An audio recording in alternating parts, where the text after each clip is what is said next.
میں ایک مختصر سا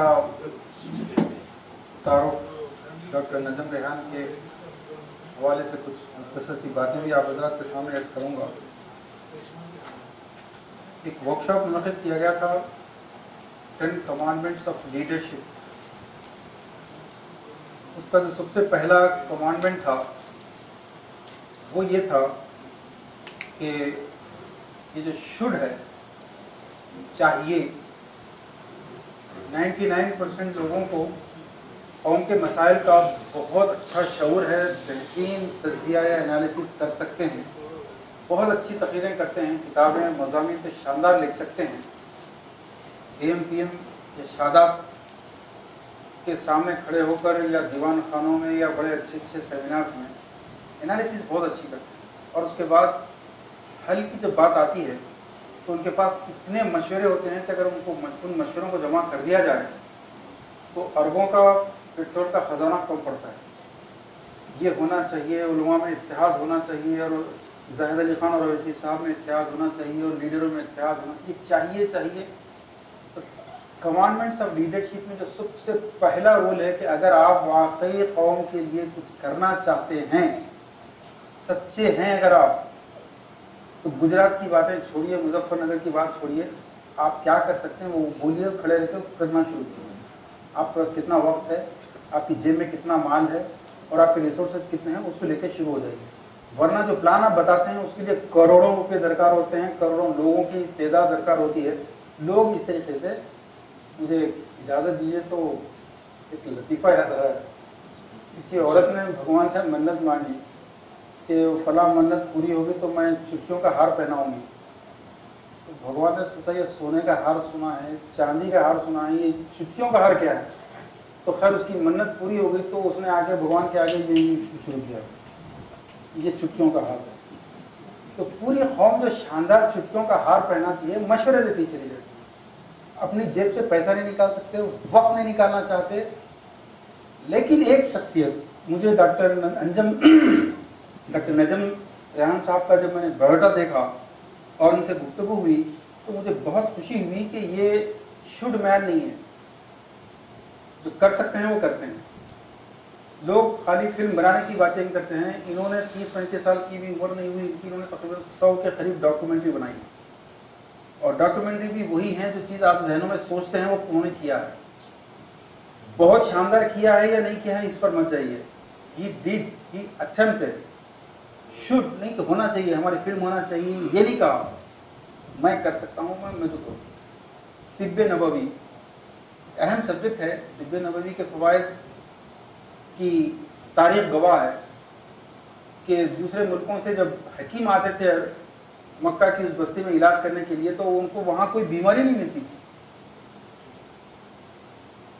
تو اس سے اندازہ لگائیے۔ تو انہوں نے بجائے اس کے خالی فوائد پر تقریریں کرنے کے، اس طب نبوی کو عام کرنے کے لیے خود ریسرچ شروع کی، ان تمام ادویات کے بارے میں غور کیا، ان کو جمع کیا، اس پہ کام کرنا شروع کیا۔ تو اس لحاظ سے میں سمجھتا ہوں ڈاکٹر نجم ریحان ایک مثالی شخصیت ہیں جو مشوروں پہ نہیں کرنے پہ یقین رکھتی ہے، اور ان سے ہم کو بہت کچھ سیکھنا چاہیے۔ جو ڈاکومنٹری انہوں نے بنائی ہیں، جیسے freedom fighters, Muslim freedom fighters of India, اور صلاح الدین ایوبی، اور ایسی بہت ساری بہت اہم ہیں، یوٹیوب پہ درکار ہیں۔ آپ ڈاکٹر نجم ریحان گوگل پہ یا یوٹیوب پہ کیجیے، آپ کو بہت ذخیرہ مل جائے گا۔ اس کے علاوہ آپ نے جو طب نبوی میں کارنامے کیے ہیں وہ بھی ماشاءاللہ بہت خوب ہیں۔ Director international Mohammedan medical science council کے آپ ڈائریکٹر ہیں، اور anti corruption federation of India کے وائس پریزیڈنٹ بھی ہیں، اور ابھی 2013 کا جو دہلی میں حکیم اجمل خان گلوبل ایوارڈ ہے وہ بھی آپ کو نوازا گیا ہے ایوارڈ سے۔ ایک بات اور اس میں کہوں کہ طب نبوی کی اہمیت آج مسلمانوں کی جو کچھ سماجی، سیاسی، تعلیمی، اخلاقی، معاشرتی حیثیت ہے، ایک مکمل زوال یافتہ قوم ہے ہم لوگ۔